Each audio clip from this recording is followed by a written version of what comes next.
नमस्ते और स्वागत है आपका लेमन चिली क्रॉनिकल पर, जहां हम आपको पौराणिक कथाएं, रहस्यमयी कहानियां और अद्भुत इतिहास से जोड़ते हैं।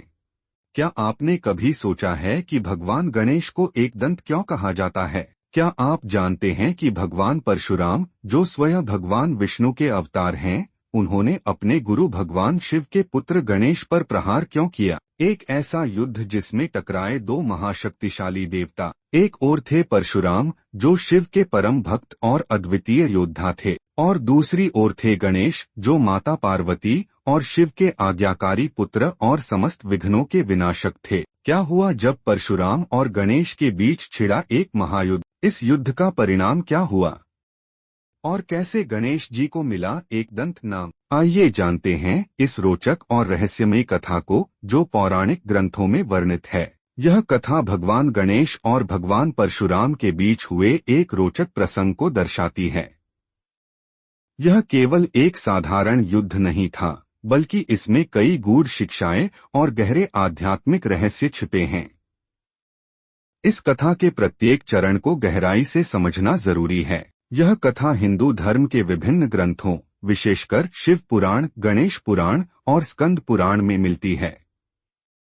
इसमें भगवान गणेश की कर्तव्यपरायणता, वीरता और भगवान परशुराम की क्रोधशीलता तथा उनके पश्चाताप का उल्लेख है। कथा का मुख्य उद्देश्य यह बताना है कि कर्तव्य से बड़ा कुछ नहीं होता, चाहे वह कितना भी महान योद्धा या तपस्वी क्यों न हो। भगवान परशुराम, जो भगवान विष्णु के छठे अवतार थे, अत्यंत पराक्रमी और क्रोधी स्वभाव के थे। वे भगवान शिव के अनन्य भक्त थे और उन्हीं से उन्होंने परशु फरसा प्राप्त किया था, जो अत्यंत शक्तिशाली और अमोघ था।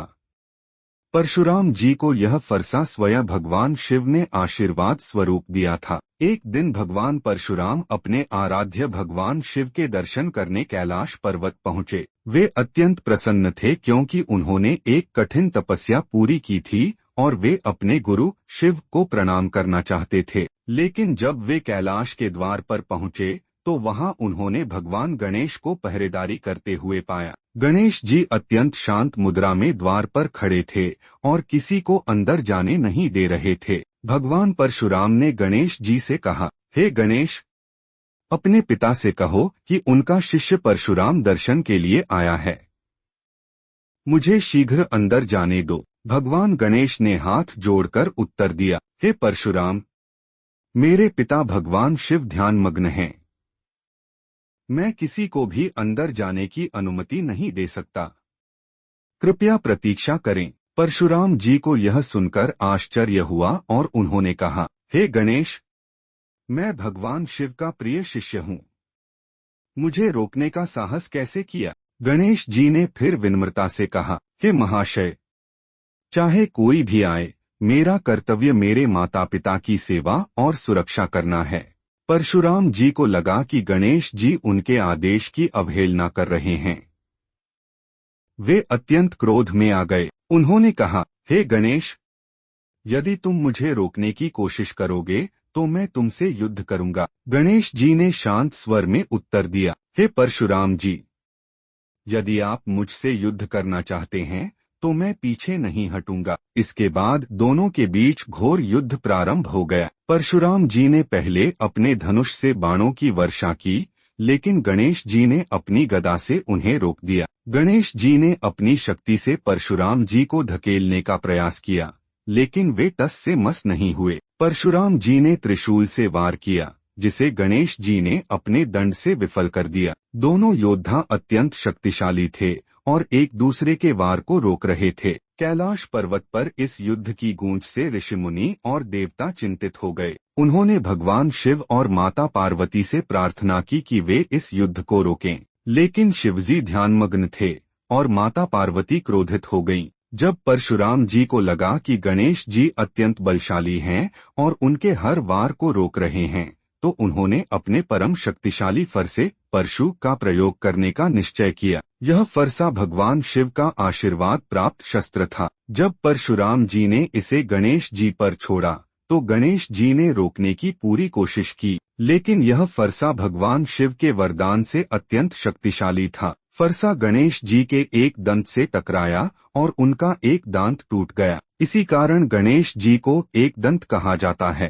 जब माता पार्वती को यह पता चला कि परशुराम जी ने उनके पुत्र गणेश पर वार किया और उनका दंत तोड़ दिया, तो वे अत्यंत क्रोधित हो गईं। उन्होंने परशुराम जी को श्राप देने की तैयारी कर ली और कहा, हे परशुराम, तुम मेरे पुत्र पर प्रहार करने का साहस कैसे कर सकते हो? तुम्हें इस अपराध का दंड अवश्य मिलेगा। माता पार्वती का क्रोध देखकर समस्त देवता भयभीत हो गए। भगवान शिव तुरंत प्रकट हुए और माता पार्वती को शांत करने का प्रयास किया। उन्होंने माता पार्वती से कहा, हे देवी, गणेश ने परशुराम से युद्ध किया और वीरता का परिचय दिया। यह केवल एक परीक्षा थी। कृपया शांत हो जाएं। भगवान गणेश भी अपनी माता को शांत करने के लिए आगे आए और बोले, माते, यह युद्ध धर्म की परीक्षा थी। परशुराम जी मेरे बड़े भाई समान हैं। कृपया इन्हें क्षमा करें। भगवान परशुराम को अपनी गलती का एहसास हुआ। वे भगवान गणेश के चरणों में गिर गए और क्षमा मांगी। हे गणेश, मैं आपके धैर्य, वीरता और कर्तव्यनिष्ठा से अत्यंत प्रभावित हूँ। मैं आपसे क्षमा चाहता हूँ। गणेश जी ने उन्हें क्षमा कर दिया और आशीर्वाद दिया। तो मित्रों, इस कथा से हमें क्या सीख मिलती है? कर्तव्य सबसे बड़ा धर्म है। क्रोध पर नियंत्रण रखना आवश्यक है। क्षमाशीलता और धैर्य से ही सच्ची विजय मिलती है। इसी कारण भगवान गणेश को एकदंत कहा जाता है। और यह कथा हमें सिखाती है कि चाहे कितनी भी कठिन परिस्थिति क्यों न आए, हमें अपने धर्म और कर्तव्य का पालन करना चाहिए। अगर आपको यह कथा रोचक लगी तो इसे लाइक करें, शेयर करें और हमारे चैनल को सब्सक्राइब करना न भूलें। घंटी दबाएं ताकि आपको हमारी आने वाली और भी पौराणिक और रहस्यमयी कहानियां सबसे पहले मिलें। कमेंट में हमें बताएं कि आपको यह कथा कैसी लगी और आप अगली कौन सी पौराणिक कथा सुनना चाहते हैं। जय श्री गणेश, जय परशुराम।